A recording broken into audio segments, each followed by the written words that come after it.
warahmatullahi wabarakatuh. Salam jumpa para pemirsa Arah 9 Siji Wesi Aji. Alhamdulillah setelah dari pengembaraan yang cukup lama, kini saya kembali mendatangi Ki Cokro Santri. Apa kabar Ki? Alhamdulillah sehat. Itu pertanyaan manja sih kalau kata orang Majid. Tiap hari komunikasi by phone. Ya pemirsa, di depan saya ini sudah tersedia satu pusaka, tapi saya tidak berani membukanya biar orangnya langsung. Saya mengkhawatirkan kalau saya buka nanti kertak-kertik seperti yang sedang viral itu. Begitu ya. Tapi sebelum jujur nih ya, sebelum sampean buka, sampean merasakan sesuatu. Belum dibuka aja. Dari tadi aku sudah merasakan.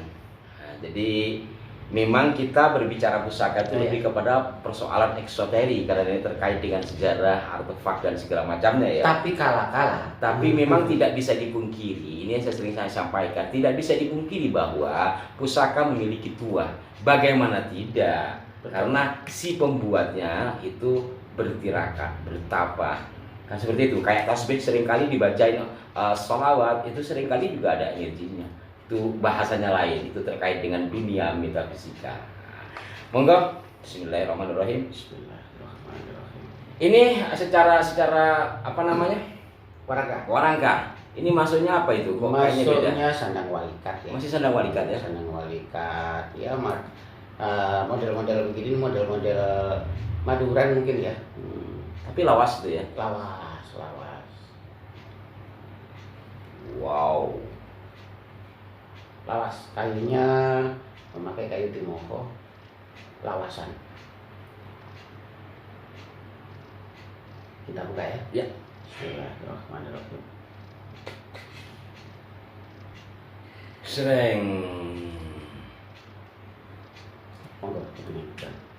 Sejujurnya, saya tidak mengada-ada ya. Saya melihat sesuatu memang mungkin apakah secara meteorologi ini mengandung batu bintang itu meteor, karena meteor juga kadang-kadang mengeluarkan seperti itu, atau ada faktor X. Lagi-lagi itu di luar bahasan kita.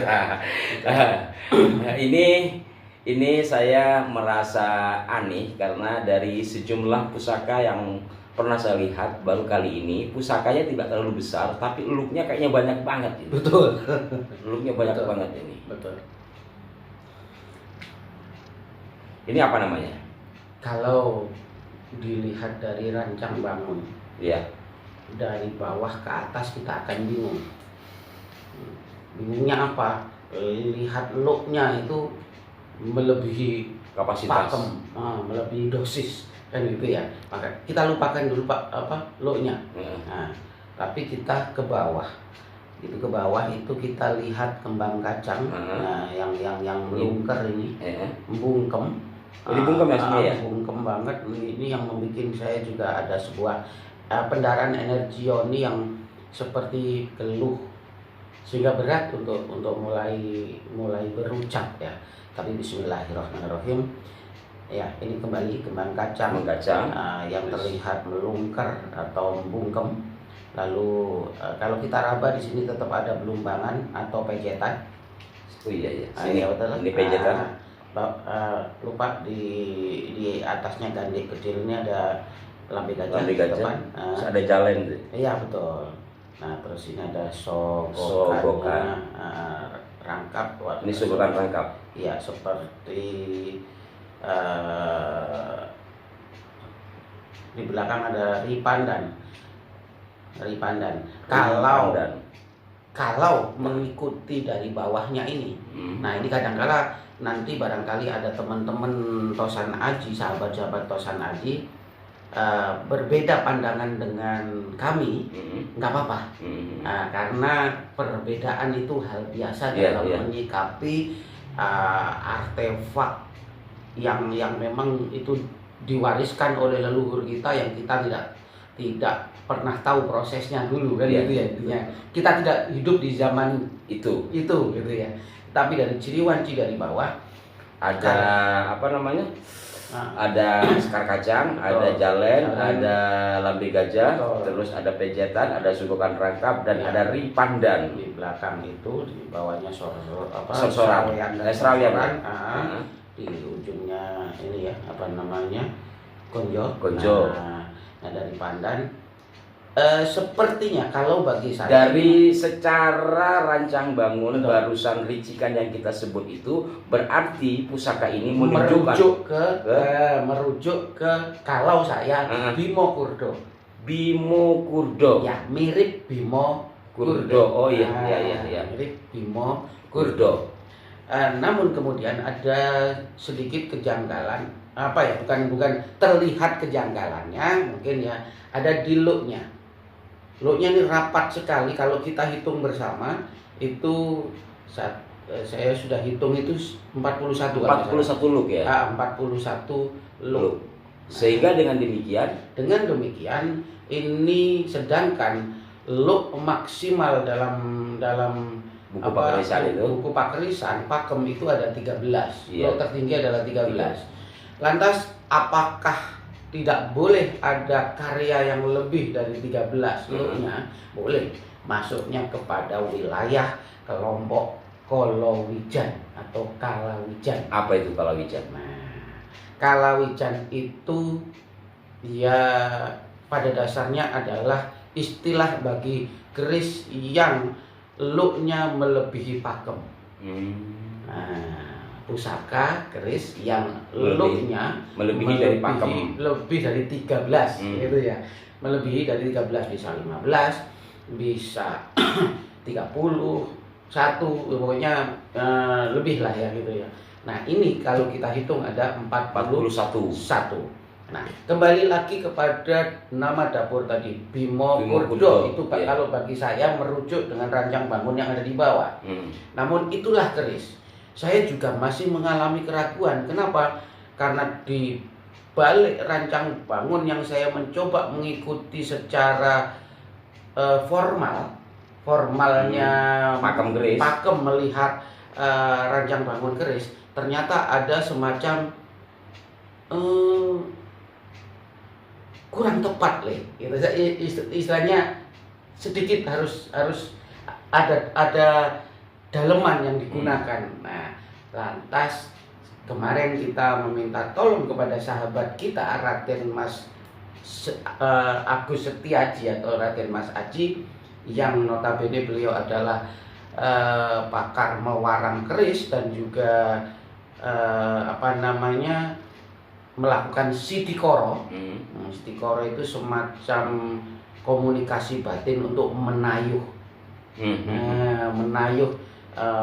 sebuah keris, sebuah pusaka lebih ke dalam batin dan rasa. Dan saat itulah beliau, saya catat sampean karena takut salah ya. Takut lupa nanti ya.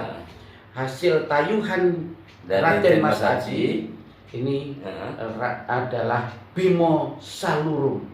Bimo Salurung. Nah, kembali lagi ini adalah hasil telewicara beliau dengan Yoni. Kalau dalam dunia metafisika modern itu mungkin mencoba melakukan resonansi ya, sehingga tercapai sebuah daya cipta yang terucap atau tertera kata Bimo Salurung. Nah, sampai kemudian tembus empunya adalah Empu Honggo Rekso.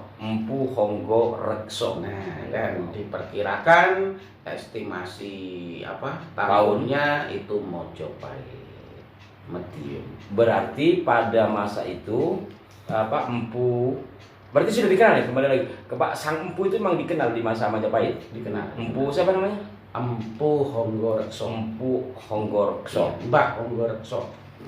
Jadi dari berbagai beginilah, ini kan bagian dari mencoba melakukan penelitian atau menelisik dari disiplin ilmu pakerisan tadi secara rancang bangun ya, secara ricikan, secara lahiriah atau eksoterisnya. Ketika tidak ditemukan, mencoba melakukan resonansi gitu istilah sekarang, komunikasi batin dan dicapai sebuah petunjuk tentang nama dari keris ini sendiri, yaitu keris Bimo Salurung, yang kemungkinan karya dari Empu Mbah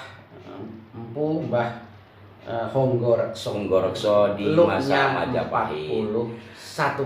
Di sisi lain, kalau kita berbicara pakem nanti kan sudah ada ya.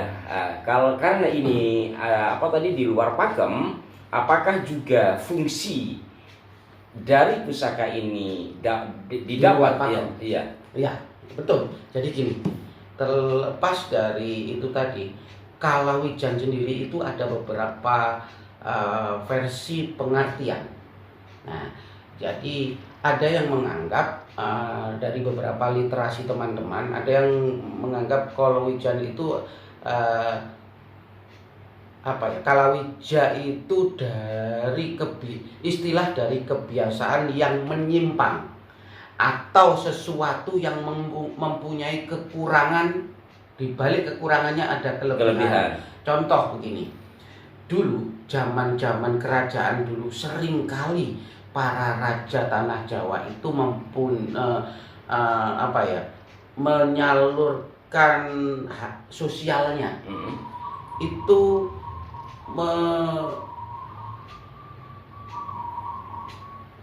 mengakomodir para saudara-saudara kita yang kurang beruntung secara fisik, bongkok, terus matanya cakap cacat satu, agak ya pokoknya ada yang tidak sempurna lah ya, tidak sempurna secara umum gitu. Itu oleh para raja zaman dahulu itu dikasihani, dimuliakan, diberikan tempat tertentu, panti tertentu, yang kemudian ternyata diperoleh dari mereka acap kali, sering kali di antara mereka itu juga punya talenta yang lebih.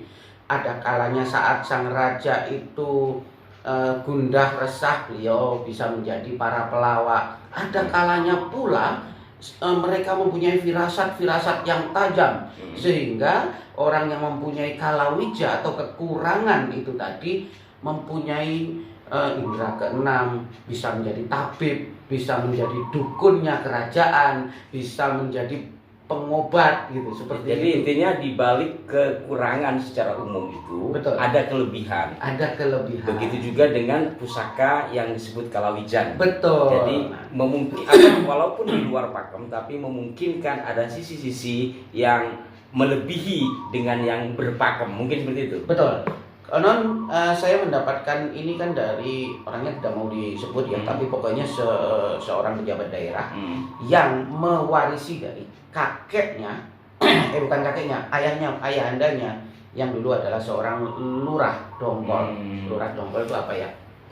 Lurah Lawas lah pokoknya. Kalau secara fungsi apa nih? Nah, yang beliau dulu itu sering mengobati orang untuk menawarkan racun, dan beberapa kali ini menawarkan orang keracunan.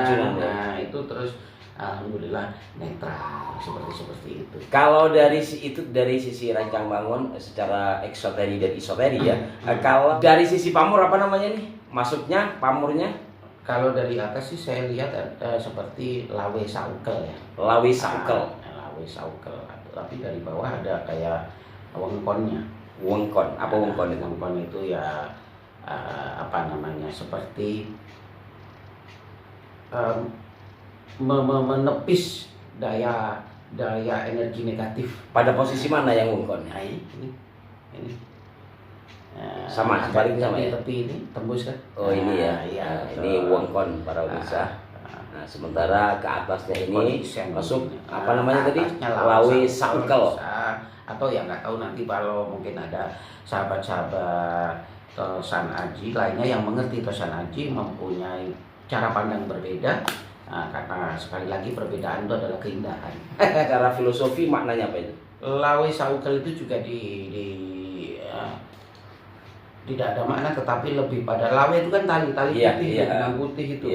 Yang filosofinya adalah untuk penolak bala, kan gitu. Berarti sama kayak wengkonnya juga ya? Sama penolak bala. Baik, Ki Cokro, terima kasih. Ini dapat ilmu baru tentang dunia pakerisan. Ternyata ada yang di luar pakem ya. Betul. Dan sangat menarik. Sekali lagi, kami terus berusaha untuk menginformasikan dunia pusaka Tosan Aji lebih utama kepada sisi eksoteri. Tapi kalau ketika sisi eksoteri itu mentok, Ada kalanya. nah, kita mencoba dari sisi isoteri. Jadi tidak serta-merta melihat secara isoteri, karena ketika berbicara isoteri atau daya batin itu kan bisa saja faktanya mana, literaturnya mana, karena itu sifatnya subjektif. Dan apa yang kami sampaikan hari ini juga mungkin bisa dianggap subjektif, tapi kami persilahkan kepada Anda barangkali memang memiliki pengetahuan, ya bisa disampaikan di kolom komentar untuk melengkapi. Karena apa? Ya, biasa kita bukan orang hebat ya. Kita hanya mencoba nguri-nguri budaya dan menyampaikan kepada adik-adik kita milenial terutama, biar pusaka yang menurut kami adalah artefak sejarah tidak menjadi punah dan juga tidak dianggap klinik, termasuk juga tidak dikultuskan berlebihan sehingga kemudian menjadi bumerang bagi kita juga, karena akhirnya sebagian orang menganggap pusaka itu bagian dari tahayul wa ma asbahadzalik. Baik para pemirsa, terima kasih Anda telah menyaksikan Aras 9 CG. Mohon dukungannya agar informasi ini bisa bermanfaat.